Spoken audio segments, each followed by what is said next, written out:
এখানে আমি জাস্ট পেঁয়াজ কুচি করে অ্যাড করে দিয়েছি। আর মোমোর জন্য যেহেতু বাসার মধ্যে ময়দা ছিল না, ওটার প্ল্যান আমার মোমো বানানোর প্ল্যান ছিল।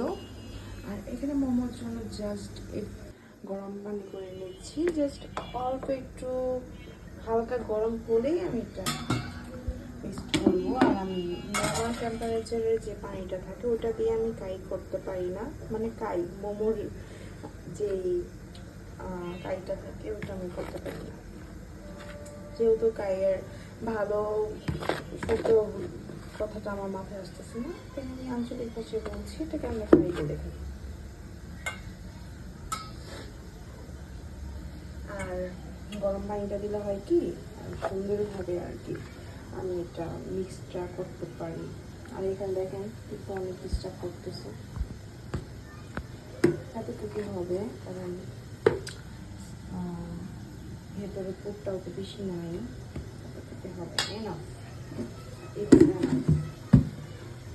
জাস্ট আমি এটা ফুড প্রসেস করে দেন আমি আবার আসছি ক্যামেরা নিয়ে।